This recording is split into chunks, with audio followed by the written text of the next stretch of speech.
ডানে বায়ে কোথায় গিয়ে চিপায় চাপায় ডুববে আপনি বলতেও পারবেন না। কিংবা জ্ঞান আছে, জ্ঞান অনুযায়ী ড্রাইভার চলতেছে না, তিরিং বিরিং করে এদিক সেদিক চলে। দুনিয়ার বিষয়টা এমনই। আমি আপনাদের হাতে পায়ে ধরে বলি, যদি নেতা নেত্রীদের অনুসরণে চিন্তা না করেন, এই নেতা নেত্রীরা, ভণ্ড পীরেরা, ভণ্ড মৌলবী, দরকারি না সরকারি মৌলবীরা এমন জায়গায় নিয়ে যাবে, ঈমানও নষ্ট হবে, আখিরাতও বরবাদ হবে। আমি যুবকদের বলি, তোমরা যারা এলাকার যুবক আসো, দেখো আমি ভোট চাইতে আসি নাই, আমি ভোটের আশায়ও আসি না। এই যে পার্শ্ববর্তী লোকেরা বারবার ফোন দেয়, আপনি আসেন না কেন? শুনলাম আপনি ভোটে দাঁড়াবেন। আমি কি, হ্যাঁ আমি দাঁড়াই আছি। এলাকায় আসেন যে কেন? ভোট লাগবে না? আমি হ্যাঁ, আপনারা যদি মনে করেন ভোট দিবেন তো দিয়েন, এমনি ভোট দিব। আপনি আসেন, প্রচার প্রচার করেন। বলে হ্যাঁ আমি প্রচার করব, টাকা পয়সা খরচ করতে পারেন না। মানুষ তো ভোট দিবে না। হুজুর কেন দিবে না?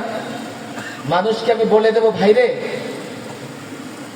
তুমি যদি আমার বিনা পয়সায় ভোট দাও, তাহলে তোমার উপকারিতা বেশি। গল্প শুনবেন একটা, দেরি হয়ে যেতেছে। এক গুরু যাইতেছে রাস্তা দিয়া, হঠাৎ তার সামনে শিষ্যের বাড়ি পড়ে গেছে। গুরু গিয়া উঠছে শিষ্যের বাড়িতে, কিন্তু গুরু জানে এই শিষ্য 420 কিন্তু যাওয়ার পরে এত খাতির যত্ন শুরু করছে। হুজুর বসেন, এই করেন ওই করেন, গুরু বহেন। একটু পরে দেখা গেছে কি, হাই হাই বাজার করে নিয়ে আসছে, রান্না বান্না কইরা একেবারে গুরুর সামনে 5 স্টার হোটেলের খাবার দিয়ে দিছে। কে রে তুই এগুলো কোথেকে করছিস? তো গুরু, এগুলো আপনার বরকতে। গুরু খাইছে, খাওয়া দাওয়া করে আমার বিদায় দিয়ে আমি যাই। তো গুরু চলে, বিদায় দেওয়ার সময় আবার 5টা টাকা হাদিয়াও দিস। এখন গুরুরে আগাই দিতে গেছে। আহা, গুরু কই হয়েছে তুই যা, আমি যাইতে পারবো। শিষ্যটা, গুরু আপনার সাথে ভাল লাগে না। গুরুর মনে মনে চিন্তা কি জানেন? আমার ব্যাগে আছে 20 টাকা, আর শিষ্য হাদিয়া দিছে 5 টাকা। কত হয়েছে? এখন দুটারে মিলাই এক লোকে রাখতে হইব না? তুই যা। কথা গুরু আর একটু আগাই দিয়ে আস। আর শিষ্য মনে মনে ভাবতেছে, গুরুরে এত দূরে দিয়ে আসো যা ফেরত না আসতে পারে। কাম তো একটা করে রাখছে, আকাম। একেবারে বাচ্চারাপুর বাজার পার করে দিয়ে আসছে। যেই গুরু দেখে যে শিষ্য চলে গেছে, লাফ দিয়ে গাছের আড়ালে বসে ব্যাগটা খুলছে। খুলে দেখে ব্যাগের 20 টাকা নাই। এক দৌড়ে শিষ্যের বাড়ি।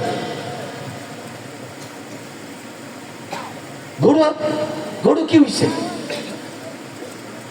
আরে আমার ব্যাগের 20 টাকা কই? গুরু, আগেই তো কইছি সব আপনার বরকতে।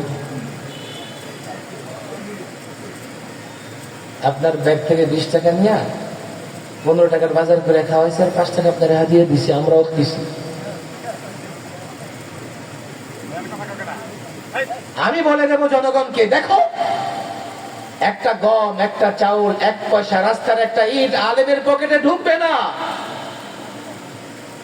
তোমাকে যদি 500 টাকা দিয়ে এটা আমি বিনিয়োগ করলাম, 5 বছর থাকলে 100 গুণ তোমার কাছ থেকে উদ্ধার করে নিব।